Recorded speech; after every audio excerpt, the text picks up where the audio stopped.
Welcome back to the 365 Driven Podcast. Today we've got an exceptional guest coming on that is a fellow Texan. She's located in the Dallas area. I'm in the Houston area, as you know, but Amberly Lago is one of the top motivational speakers in the country.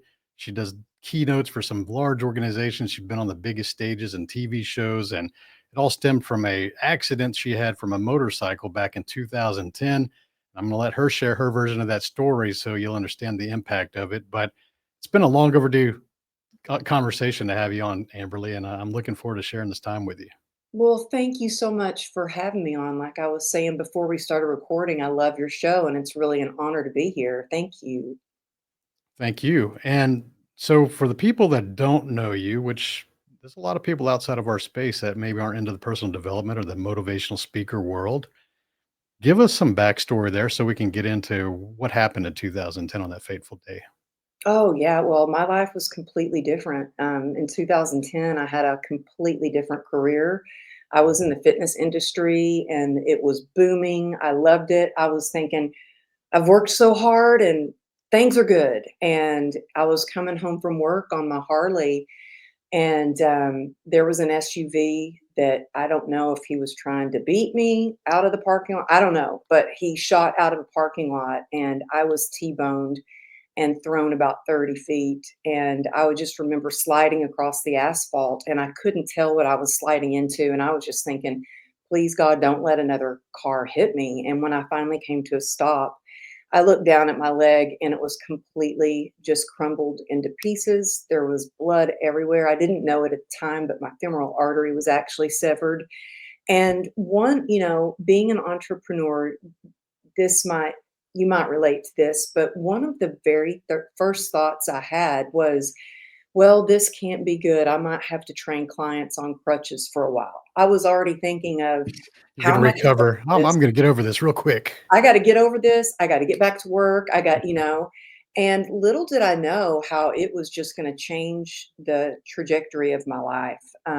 I was Thankfully, there were paramedics that were right down the street and they heard the accident and started running towards me before they even got a call. And I had a guy, he saved my life because right away he came over and made a tourniquet around Wow. my leg. And I was rushed to the hospital and it was just chaotic. My husband he was a lieutenant commander with the California Highway Patrol. And so the ER was just filled with cops. And I heard him, he was hysterical, and he's being a first responder, I'd never seen him upset or cry or anything, and I just yelled across the room. I said, "Honey, I need you to get over here and be strong for me." And that's the last thing I remember before this nurse leaned over me and she said, "We're going to give you something to make you feel better now." And they put me in induced coma because all my organs were failing because I'd lost so much blood. They couldn't control my pain. And they put me in induced coma. And the first thing that I learned when I woke up out of a coma was they said, "We're so sorry. This is like a war wound. There is nothing we can do for your leg. You only have a 1% chance of saving it. So we need to amputate it." And all I heard in that moment was, "Wait a minute. You said there's a chance. It might be a 1% chance, but there's a chance." And I focused on that 1%, and that was my glimmer of hope that got me through 34 surgeries, months in the hospital, and just thousands of hours of excruciating pain. And they saved my leg, and I really thought the worst was over. I thought, I'd get back to work, I'd get back to my clients. And little did I know it was just kind of the beginning of my healing journey. I was diagnosed with, as a result of the accident, I was diagnosed with complex regional pain syndrome, which is a nerve condition. It's dubbed the suicide disease because it puts you in constant chronic pain. And there's apparently no known cure for it. So I've tried every kind of treatment from Eastern, Western medicine, spinal stimulator, uh, stem cell, spinal blocks, even ketamine infusions. And when I couldn't get out of pain, it really took me to a dark, dark place. And by the grace of God, I've been able to climb out of that place. And so that's taken a lot of grit and continues to take a lot of grit because I'm still actually in pain every day. But pain has been my biggest teacher, and I've learned, that we really, in order to have a life that we've always imagined, it's up to us. We can choose joy. We can choose to keep moving forward, and we're not a product of our circumstances. We are, I believe, a product of our resiliency, and we have that resilience within us, and it comes from, deep within us and from the support around us. Curious, did you have that optimistic outlook and that grittiness before the accident? Actually, I did. I think that everything that I have gone through, I've been able to grow through. Every challenge, every hard time.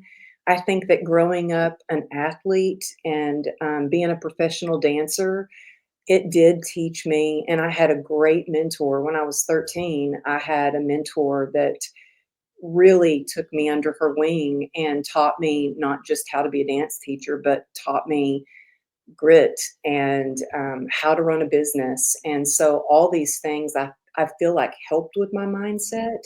All the challenges were I was able to take those and learn from them, learn from every mistake. Boy, I've made a lot of mistakes, and those failures I feel like are so valuable because I you learn from that, and they are pretty unforgettable.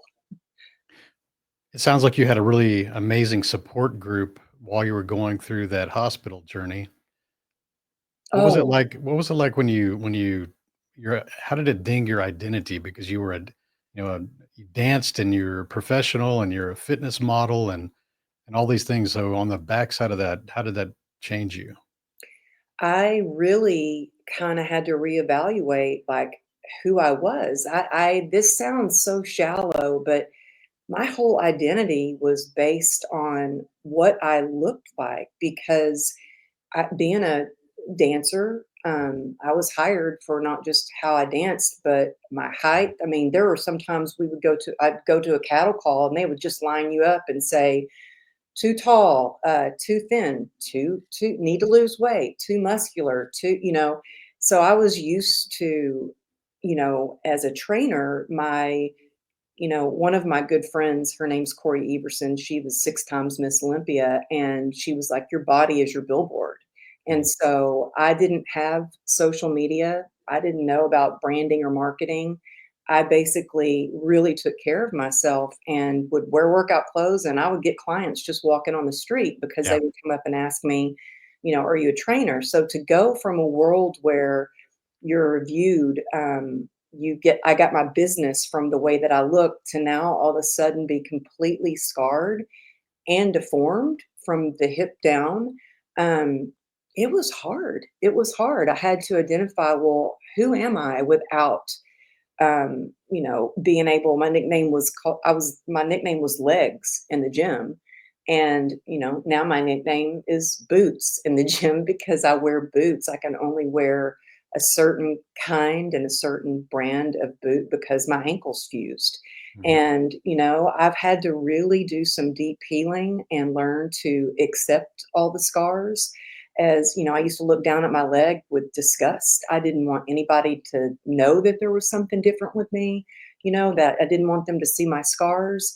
And it wasn't until I really got an acceptance that I was able to really start to transform my life. And I think that any kind of transformation, where it's personal or business, starts with that awareness and that accepting you for who you are and where you are on your journey in order to take action steps with some grit. And that was might seem easy being an acceptance, but that was really hard for me. I didn't want to accept all the scars, but when I did, I could start to learn to love myself again because I really hate's a four-letter word in our family, and I hated myself.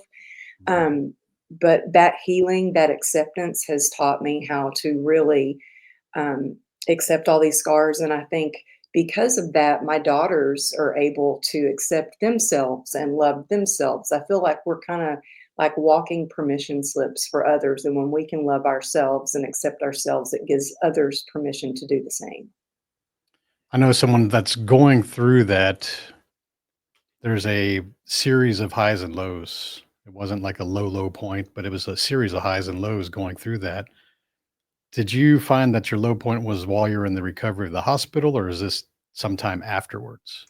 No, actually, I think the lowest that I ever was, when I could not get out of pain and I was trying. I mean, at one point, I was on 73 homeopathic pills and 11 different prescription medications. We had taken, we had a lien on our house. We had taken a loan out to pay for medical treatments, had $2.9 million worth of medical expenses, and nothing was working for the pain. And I was never a partier. And I started drinking, and I remember thinking, well, this isn't the healthiest thing to do, but if this is what I have to do to kind of numb out the pain and stuff down the feelings, well, then I guess this is just what I'll have to do. And lo and behold, I started drinking every day and I developed a problem. I became a full blown alcoholic. Hmm. And I had so much shame about that. And shame is the lowest frequency out of any type of feeling. And I just remember being in this place where here I had survived this, near death experience. They saved my leg, and I'm slowly killing myself with alcohol. Hmm. But it became this constant loop where I just wanted to get out of pain. I just wanted to like scream mercy, and I would have a knock one back, and it would kind of numb out that pain a little bit, but it was this vicious cycle where it would come back even stronger because alcohol is an inflammatory. And so I was to the point where I really was thinking, like, my husband could find a better wife, my kids deserve a better mom. Like, I wanted to check out, I wanted, I know this is kind of dark and kind of heavy, but I just didn't even want to live anymore. Yeah. And in that moment, I just thought, there's got to be m- more. I need help. And I just started praying, God, help me. And that was the first step in me admitting I have a problem. I need some help. I got on my knees and prayed. And one day at a time, back in 2016, I got sober and started to rebuild my life. But I couldn't do it without the connection to others, to my higher power, connecting to my inner self instead of just trying to numb it out, trying to really connect to my feelings and who I am. And so that was the lowest point. And I don't ever want anybody to have to feel like that. And that's why I share about my sobriety journey. That's why I do the work that I do. That's why I wrote my very first book. I thought all this couldn't have happened just for no reason. If I can take my book and I can help somebody to have hope, inspiration, to keep moving forward, then it will turn pain to purpose for me. A thought came through my mind while you're sharing that story. When someone's injured or in disability, it seems like their support group sort of cuts them a little bit more slack. They're not as truthful at times. Maybe they saw you suffering and they saw you drinking, but were they the type of people that would actually say, "Hey, you're drinking too much," or did you have to figure that out for yourself? No, they didn't because I wasn't the kind of person who was like I was like really isolating. I Kept it to was yourself? Oh, I kept it, I hid it. Mm. Well, I wasn't hiding it very well. Luckily, I did have, actually, it's my sister-in-law. She said, she hadn't seen me in a while, and, she saw me at my oldest daughter's cello concert, and the next day, she reached out and said, "Hey, can you meet for coffee? Mm. I'd really like to talk." And I knew deep down what it was about because she is sober. And I thought, "Yeah, are you okay?" And she said, "Yeah, I'm okay." And I met her at Starbucks, and we're sitting there, and she said, "Have you been drinking?" And I said, "Well, no, it's 7 o'clock in the morning." And she goes, "Well, I smell it on you." And I was like, "Well, wow, must have been from the day before."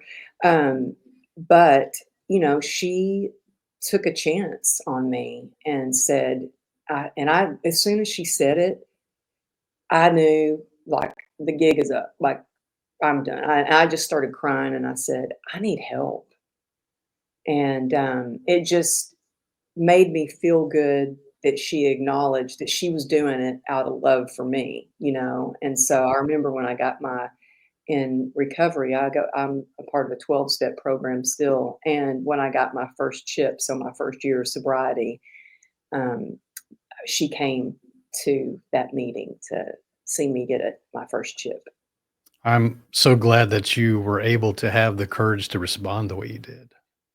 'Cause most people Oh, would get really defensive in that and just go into denial and never talk to that person again, right? yeah, she was afraid that she Mhm. might lose me or I might be angry or I might never talk to her again, but I knew deep down I did need help, like, I Yeah. really needed help, and I have to say, one of the scariest things that I ever did was so I asked another friend, it was a former client of mine, and I knew she was sober, and I called her and I said, "It took so much courage to share that I had a problem and that I needed help, but I didn't know where to turn." So I knew she was sober, I knew she was in recovery, and I messaged her and I said, "Hey, I got a problem and I need help." And she goes, "Oh, I'll take you to a meeting." Mhm. And a week went by and I never heard from her. And I thought, if I don't get help like now, I think I might die. Like I need help now. And so I got online and I Googled where I could find, a 12-step program and when my husband would be at work and my kids would be at school. And I went from sneaking my drinking to sneaking going to recovery. And the scariest thing was finding a meeting, going to that meeting, and just waiting outside the door. And I saw all these women walking up, and I was like, well, this must be the place. Mm. And I was so scared to walk into that room. I had so much shame. And one of the thoughts was, what if somebody I know is there? And I thought, well, they're there for the same reason I am. And I remember walking and going and sitting in the very back of the room in the corner, and I no joke, sat between a cowgirl and a nun, like a full nun This costume, is like like a good costume. this is the opening of a joke right here. I mean, I was like, "Well, if a nun can be an alcoholic, well, I'm pretty sure I can be too," you know?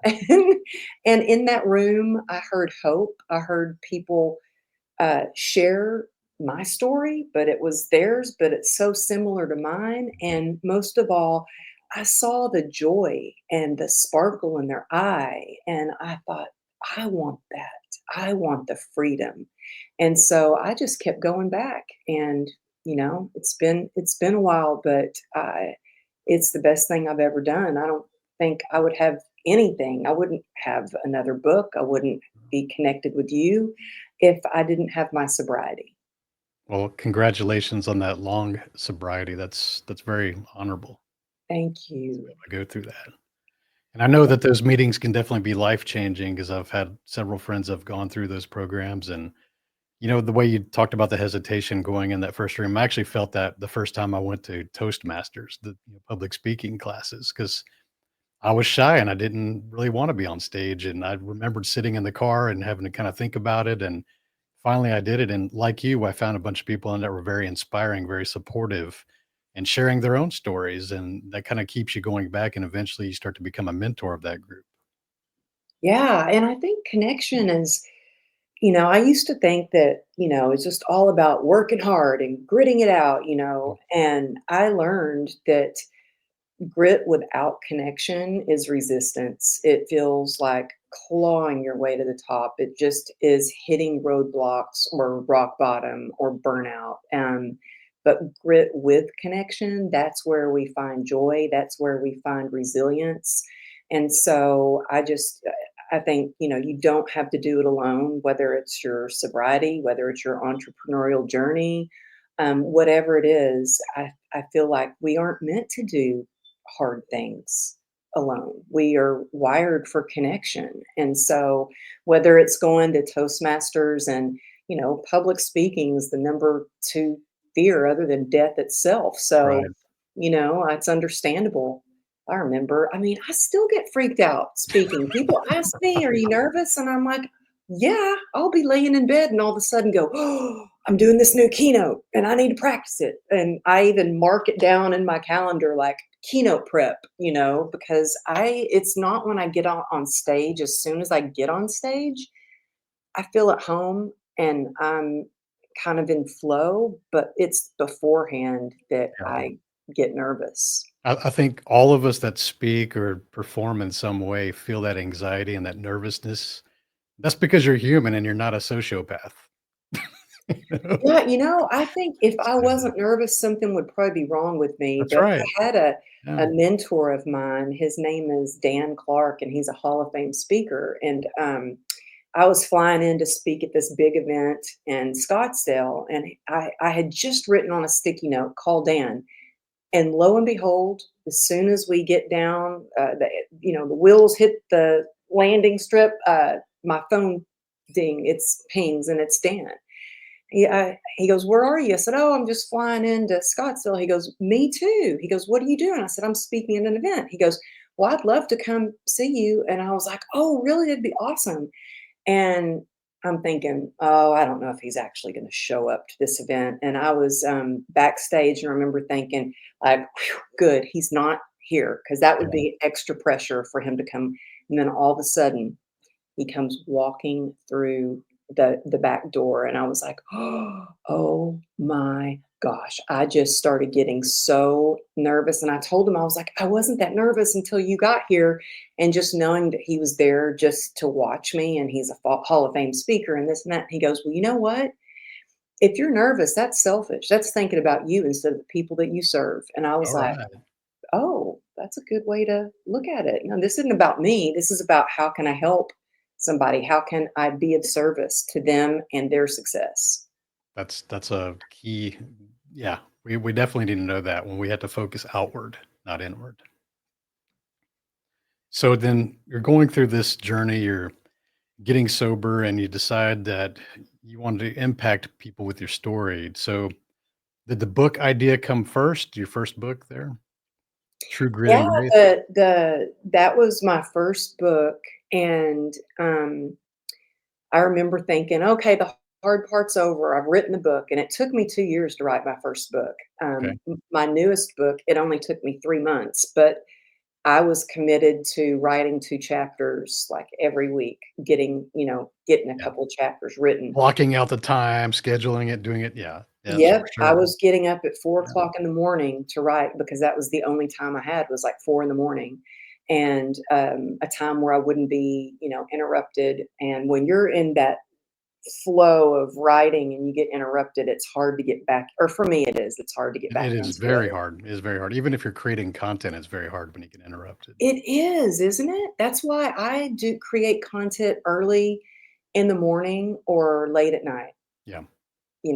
and I love that you skateboard, by the way, that is so cool.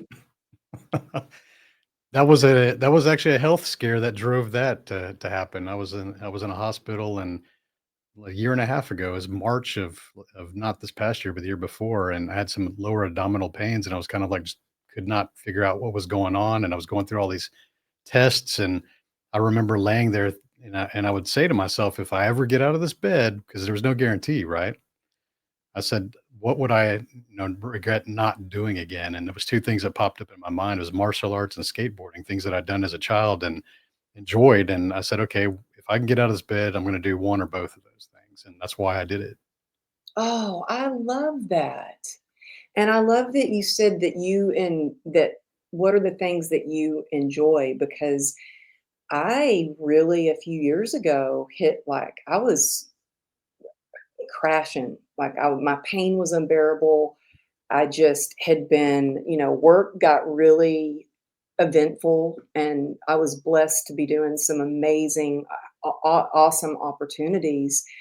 But I found that I was letting my non-negotiables go. Like, I had stopped my gratitude practice. I was skipping my recovery meetings. I wasn't getting on my knees and praying when I first woke up. I wasn't one workout I skipped and then another I skipped and then another. And Mhm. it was like before long, I was just not sparking any joy. And that's what really led me to write this next book, especially for entrepreneurs who that this culture of hustle and grind. It's like, to what extent? To where you're not enjoying the journey, or you're not sparking joy, or you have health scares, or you know what I mean? And Yeah. so I love that you're doing things that bring you joy. And it brought me joy just to see that post that you did on Instagram. Mm. Thank you. Thank you. I enjoy it. It's fun.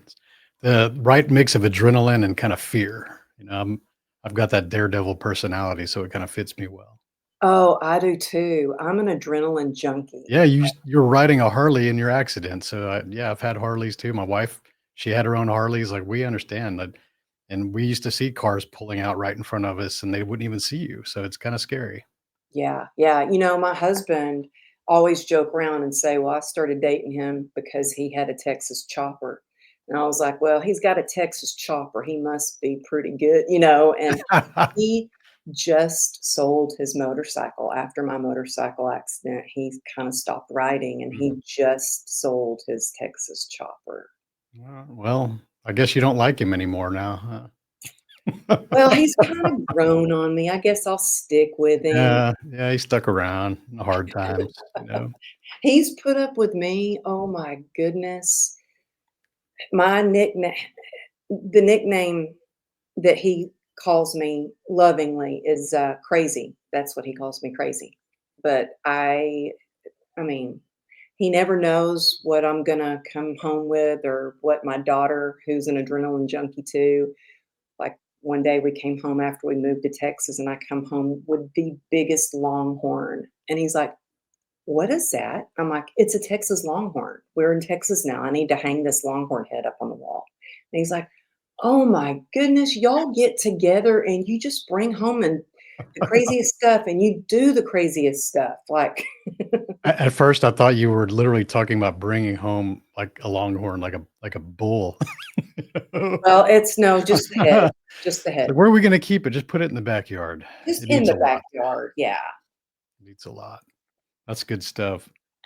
I wanna talk about the journey to becoming one of the top motivational speakers, because I know that there are so many people, and you help a lot of these people that have stories, and they have some kind of experience or wisdom they wanna show to the world, and it's not easy, is it? So you had to start from 0 and figure this out. Can you tell us how that went? Yeah, I love talking and sharing about that. And I feel like we all have a story to share, lessons, hardships that we've overcome, and which become kind of our a roadmap for others to get through hard things. And I first wrote my book, and then I actually never imagined myself becoming a speaker. And I kept having people ask me. It started out with, "Hey, can you make a phone call and call my aunt? She's having a hard time and she won't even get out of bed." Or, "Can you speak to my networking group?" Then I started being asked to speak at doctors' clinics, at the Betty Ford Clinic, um, at recovery places, rehabs. I mean, you name it, it was mostly like people that were really going through hardships. And so I started speaking at networking groups. And I remember I thought, well, if I'm going to start speaking, I don't know how to do this. I need to like figure out how to put a talk together. And so I really put together one talk. I mean, I see some people that have like 15 different keynotes, and I'm like, wow, 15 different keynotes. That's amazing. No, I've got like two, and I'd like really try to hone in on how I'm going to storytell and share those messages so others people can, have joy throughout the journey, and also be more resilient through challenges. And so, um, when I found out that I got a publisher for my first book, they said, "We don't do any marketing or branding for you, and it's up to you to do it." And so I had started to share my message on social media. And now let me tell you, I did not have any social media. I never used social media for my business. I was, like, uh, I was a walking advertisement for my business. I literally had people come to me at the coffee bean or off the street and ask me to train them. And so it was so new to me to be on social media. I mean, I had an Instagram account, but it was mainly just to stalk my oldest daughter and see what she Yeah, was up to. yeah. And so I thought, well, if I'm going to get serious about, getting my book in the hand of other people, getting my book out there, speaking, then I need to start sharing my message and showing up. And I remember the first time I got asked to speak there was an event for Lorna Jane, who she's big in the fitness world. And they said, well, the website's live. And I looked and it was all these famous people. And then there was me. I mean, talking like Daniel Laporte was speaking at the event. I was speaking. And I thought, well, they wanted me to advertise it. And so I remember the first time I actually posted a picture of me. And I was in bed and I pulled the covers over my head and I was like, oh, people are going to see me now. People are going to see my face. Like, oh my gosh, people. And I just was like, well, I want to make an impact in a positive way. So I'm just going to keep sharing. And the more I shared, the the less scary that it got. I just figured out how to do Instagram, and I had a goal within a year to have like 10,000 people, friends on Instagram, so I could do the swipe up. And all I did in that year was like add value, add value, add value. Like all I did was like, what can I do to um, not ask for anything, not ask people to come to my event, or, back then I didn't even have an events, but didn't even ask them to buy my book until a year later Yeah. when I was like, had these real followers, not fake, but real. And I was like, hey, I'm doing a book signing. Can you come hang out with me? Because I don't know anybody here in this city in North Carolina, or I don't know anybody here at Books and Books in Miami. Please just come hang out and don't leave hang out with me, hug my neck. I didn't even Stay the full 30, 40 minutes, please. Yes, I was just like, I wasn't even saying come buy my book. Yeah. But I started to really look up to people like Mel Robbins, who was Mm, speaking, and Brene Brown and for Ed sure. Milet and John Gordon and Lewis Howes. And I remember seeing um, Mel Robbins share in her story that she was going to be speaking at this event called Powerful You. And so I went to Powerful You, their handle, and I sent them a voice memo and I was like, "Hi, I see your event and it looks amazing. I would love to be there and help you with your event. Anything that you need, I'm your girl. Whether it's you need me to sweep the floor or you need me to come hop on stage and give a talk." And I left my phone number. And I don't know why, but they actually called me Hmm. and said, well, as you can imagine, we've had our speaker lineup for a year now. And they had the biggest speakers. They Right. had Dean Graciosi, Bedros Keuilian, Mel Robbins, Brendan Burchard, Lewis Howes, Jay Shetty, Mel Robbins. They had the biggest speakers. Yeah. And I got on the phone and they're like, hey, we already have our lineup of speakers, but if you advertise our event, we'll give you a VIP ticket. And I said, well, I really care about the people that I'm connected to on social media. So I wouldn't want to just advertise your event if I'm not a part of it. Can I come and sell my book in the back of the room and I can help you with anything you need? She goes, well, we're not really setting up any kind of selling booths or anything like that. It's not that kind of event, but I'll ask the founder of the event. And she called me back and she said, are you sitting down? And I'm like, yeah. She goes, well, you won't believe this, but he's going to give you time on stage Oh, wow. and you're going to be able to set up a booth for your book right next to ours. And I was like, I started crying. And I had 5 days to figure out what I was going to wear, come up with something to say, fly myself to Salt Lake City. I wasn't getting paid. They weren't paying for the hotel, but I had 5 minutes on stage. That 5 minutes I took, and I was like, somebody said, aren't you upset they only gave you 5 minutes? I was like, are you kidding? I got 5 minutes on stage. I got That's a to be long on time. That stage. is a long time for a speaker, by the way. Oh my goodness. I was like, Yeah. I was on top of the world. And then I actually, and people, I have clients that will say, Oh, I just feel like social media is a waste of time. And I was like, to me, it doesn't seem like a waste of time. To me, it is part of my business. And I booked my TEDx talk through a DM on Instagram. And the curator had been watching me for a year, not just what I was posting, Mm. but how I was responding to other people, and sent me a DM. Now, this wasn't just any TEDx, this was the 10th anniversary for TEDx Berkeley. It was huge.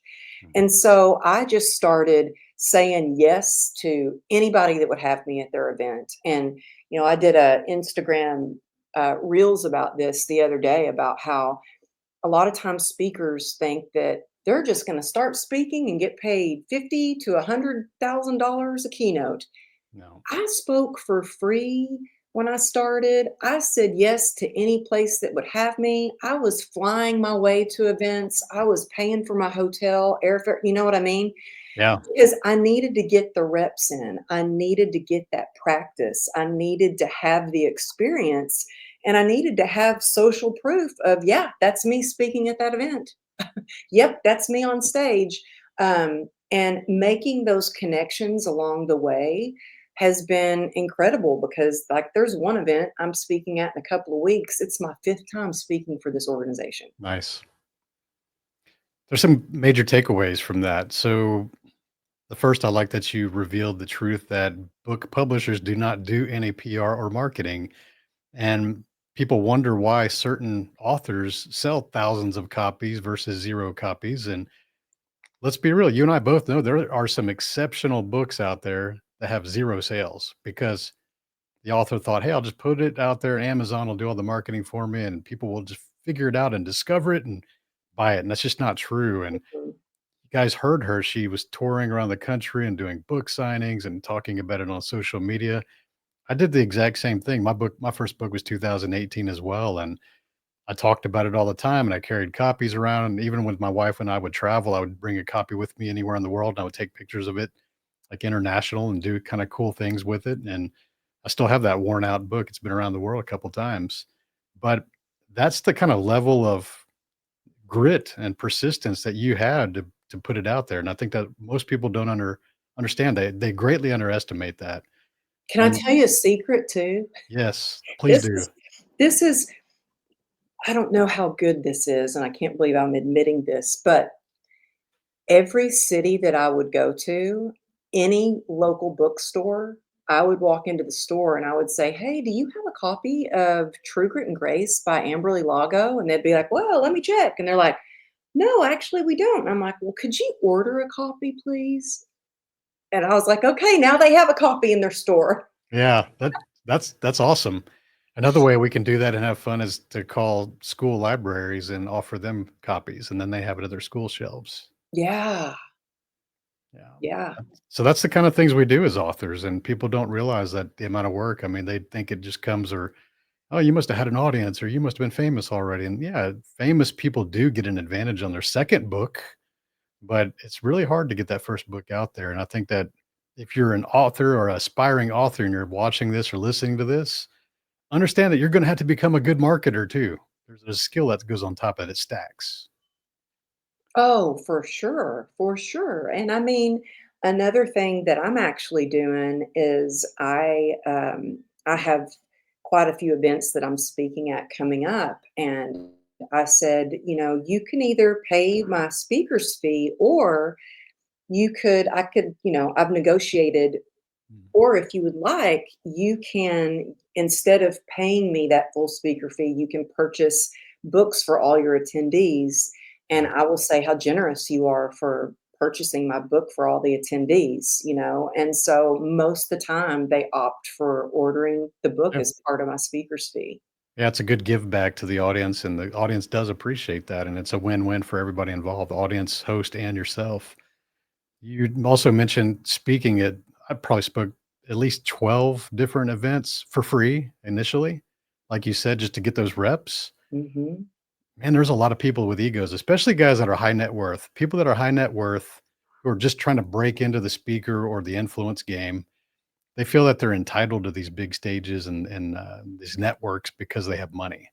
And I that's I not actually that's so false. It's not even close. Well, I had because I do my own annual event. I'm so glad that you said this. I do my own annual event, and I actually had somebody that was like, "I deserve to be on your stage." Wow. And I was like, "You deserve to be on my stage?" I was like, "What? What?" What does that even mean? That is, that's I don't crazy. know. That's crazy I talk. was like, "Wow, okay." I deserve not I think I've earned it, but I deserve it. I deserve it. I was like, "Oh, wow." And the other thing about those of us that do speak at different events is we will speak for free if it's our friend's event. You know, we have speaker fees for most, especially corporate. We're going to get a speaker fee, but we will always support each other and speak at each other's events for free if it makes sense. Oh, yeah, especially if you are, a speaker who has events and, this has happened where I've had speakers that get paid a lot of money, Mhm. and they've reached out to me and said, "I'll speak at your event for free if you Yeah, speak at my event for free." So it's kind of a, that's right.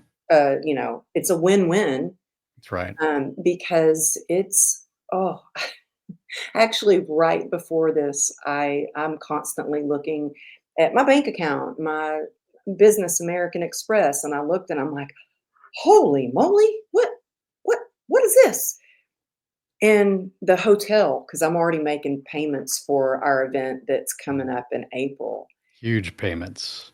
I was like, "What?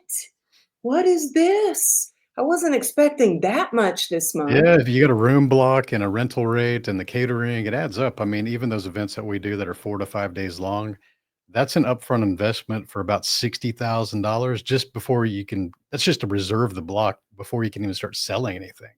Oh, yeah. I mean, it's So cra now you understand why so few of us put on events. So, it's a financial risk. You're having to bet before you can sell. Yeah, I mean, it's wild. I've been making payments on the hotel and, it's the AV and the That's media it. crew and the food and the room block and the event space. It's everything. Everything. But I actually on New Year's Day, I put all my tax information together and my husband was like, "What? Who does that on New Year's Day?" I was like, "Me. That would be me because I like to know what I've invested in my business, how much I've spent on," and I had, paid off the event from this past April, but I'd already started making payments Mhm. in 2024 for the event in 2025. And so it's wild and it is true. It's like you're putting out a lot before you even start Yeah. selling tickets or anything. That really just shows that you have a lot of faith in your audience and the people that are gonna come support you, because that you have to gamble. It's a risk, but if you believe in your people and they believe in you, they'll come and reciprocate. Okay, I'm believing in you people. That's it. And here's the other thing that's scary about selling tickets. Most of your sales tend to happen in the last month or so. So you'll You're be so advertising right. for them for 6 months, and then you're like, "Oh, man, we're barely gonna break even on this. We may even lose money." And Hmm. then everybody procrastinates and buys tickets right at the end. Yep, exactly. And actually, my last event, I had people buy a ticket the day of. That's right. Yeah, they're DMing you, "Hey, do you have any extra tickets? I wanna come check it out." Like, "Did you just see this for the first time?" "Yes." Yeah, or I had people that were like, "Well, can I come to the VIP? Can I upgrade to VIP?" And I'm like, "That's harder because once those spots are sold, like, you've Yeah. gotta tell, the The catering restaurant. and everything." Yeah. Dinner tables only have a certain amount of chairs. Exactly. Yeah. That's good stuff. Well, if people are trying to get on stages, what do you recommend that they do? Because there's some skill. You had to invest in some skills too. It wasn't just getting your hand out there. Oh, yeah. I mean, I think a mentor is so valuable. Go to someone who is doing what you want to do and see if they have a coaching program, see if they will mentor you. I took a class from a company called Eloquy when I first started, And some of it was great, and then other parts of it were, I had to kinda get the experience and learn exactly how I was gonna show up. For instance, they told me, "Well, you need a suit." So I remember going to Nordstrom's and going like, "I need to buy a suit." They're like, "What size are you?" I only had workout clothes. I was like, "I have no idea." So I bought a suit, and it just wasn't me. And I think it's important to dress what makes you feel confident and empowered, but That's be right. you, authentically you. Don't try to be like a speaker that you're not like. I remember, I'm not the kind of speaker that's like gonna give some rah rah motivation and yell and point, and that's just not who I am. Yeah. But at the same time, I had somebody that had told me, "You can't dance on stage, Amberly. It's not professional." And I was like, "I can't help it. Like it just happens. I start dancing, I can't control it. It brings me joy." In fact, I was at dinner with a bunch of entrepreneurs. They were very highly successful businessmen, and I take my daughter with me, my youngest daughter, like everywhere I can, because I want her to be surrounded by and learn from these incredible entrepreneurs. And we're sitting at the table, and they said, one guy goes, "What does your mom do that really embarrasses you?" And she goes, "She dances everywhere we go. She dances." But I'm not gonna change that. And if, you know now I will say when I danced at the I was invited to dance for all the captains and lieutenants and of the California Highway Patrol. There's like 300 firefighters. Mm. And it was very formal. There were flags and everybody was very serious. So I didn't have walk up music. I just was announced and walk up. So I didn't dance at that one.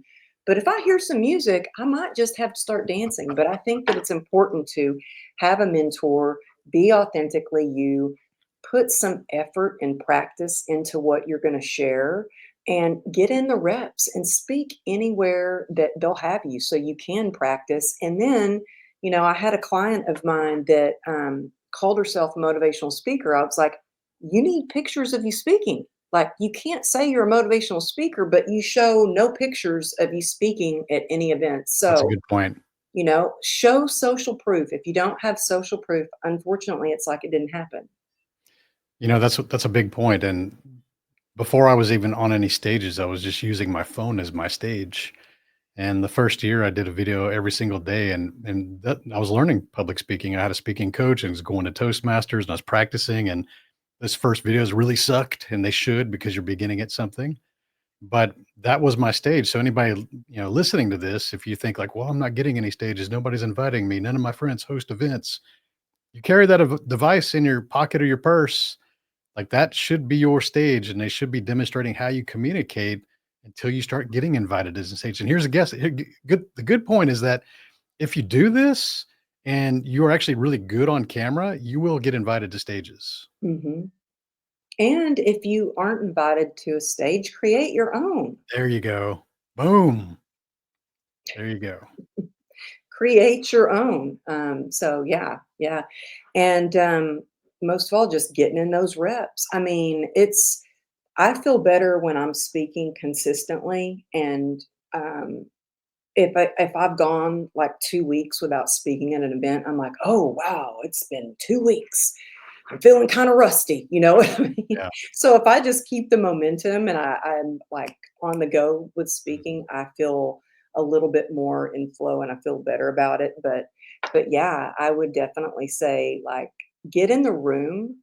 I think one of the most important things you can do is go support your friends who are having events, There because you let go. me tell you something, they will remember that and they will think of you the next time they're having an event. And, there was a time I went to go see one of my friends. She was having an event, and I was in the audience going, "Man, this is awesome. I'm not speaking. I can just sit out here and take it all in and not be nervous and not be thinking about what I can really enjoy this." And then she comes and whispers in my ear, "Hey, our next speaker missed their flight. Can you get it?" And I was like, "I got you. I got you, girl." And I Yeah. was like, "Oh my God, what am I going to say?" But, you know, So if you do it enough, you can get up there and freelance that thing. It's improv, it's probably even more impactful sometimes, you know? yeah, So that's good yeah. stuff. You know, we're here in a new year and, you know, people are going through things and, you know, we're trying to keep things on the bright side of 2025, but, you know, for someone that's maybe struggling with something, we talked about the grit and the resilience. What do you suggest they focus on for this year? Well, I think people ask me all the time, like, how do you, I didn't know you were in chronic pain all the time. Like, how are you doing all these things that you're doing with the travel and, launching a book, doing your own events, speaking at events, coaching, doing work, with your mastermind and coaching clients? How are you doing all of this? And I really think it's important to know what you can do that enables you to be resilient, that enables you to spark joy, because that's so important. So I had to really take a look at what my non-negotiables are, and everybody's got different things. For me, like a non-negotiable is I have to work out. If I don't move my body, I really start getting sad.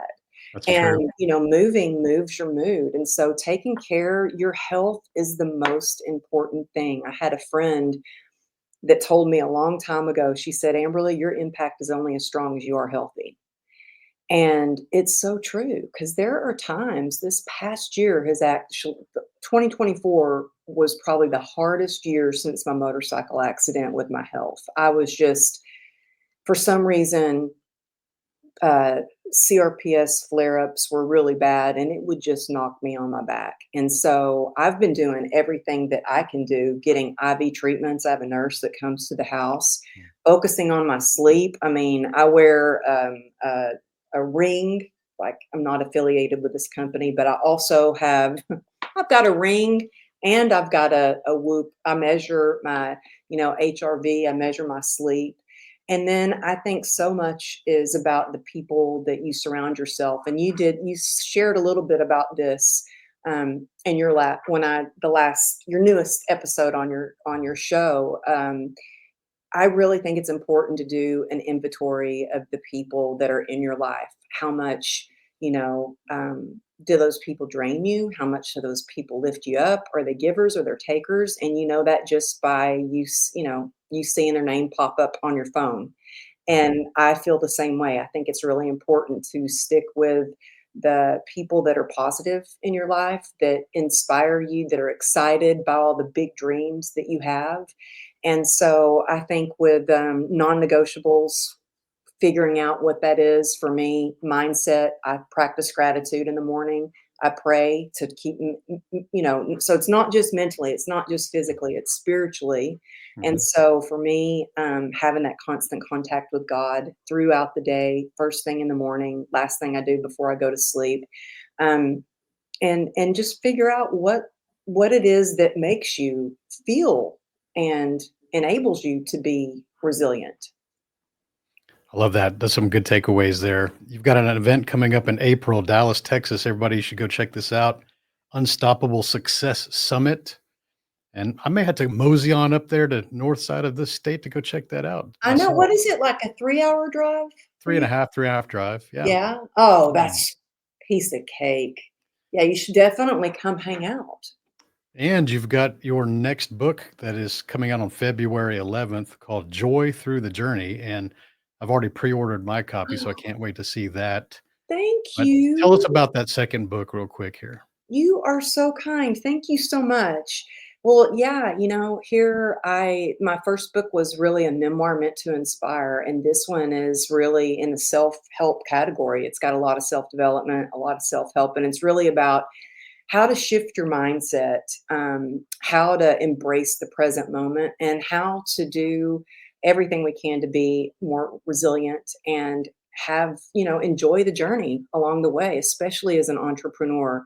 But whether you're an entrepreneur or not, you could be just, I don't know. Uh, you could be a dad or a mom chasing kids around the house. My husband is happy as can be being retired, and he loves it. But whatever it is, to really spark more joy in your life. And I have to say, somebody said, "I'm so excited your book is coming out," and I'm excited, but I'm also like It's a little scary because I'm raw and real in this book. And I say that because I want people to know from experience, like it's something that I choose and it's Yeah. something that I work at. And we all have the ability to add more joy into our life. And so I break it down in actionable steps and takeaways. And when you pre-order through the website at go.amberlylago.com/joy, you can get free bonuses. So I have a companion book. I have a book club coming up, so lots of exciting things. A lot of different ways to support people. And Amberly, don't be scared of that book being raw and real because that's who people know you for. Like you've shown that. You show who you are. And if the book is just a reflection of you, then you have nothing to be worried about. Well, thank you. Yeah, it's always kind of scary putting yourself out there, like really putting yourself out there. I talk a lot about my sobriety journey Mm, in the book, and I share some things that I didn't share in my first book. I was right. newly sober with my first book, and I wasn't as comfortable sharing some of the things. Mhm. But I'm hoping that this will, allow people to spark joy and be joy sparkers in the world. Go There you out go. there and bring on some joy and some smiles. I think we need more of that in the world. Well, Amberly, I enjoyed this time with you as usual. And thank you for making some time to come on the show and spending that with our audience. Well, thank you so much. And I hope to see you in April. Hope so too. So you guys go check that out. Give them your website again. It's amberlylago.com. You can find events, the book. If you want the free bonuses for the book, it's go.amberlylago.com/joy. There you go, guys. Guys, this show does not grow without you sharing it. So if you got some impact or you wanted to make sure that some of your friends and family can benefit from hearing this story that Amberly has shared today, share that on your social media, put it down on your page because that's how we grow this audience and that's how we grow our impact. And with that, we will talk to you at the next episode.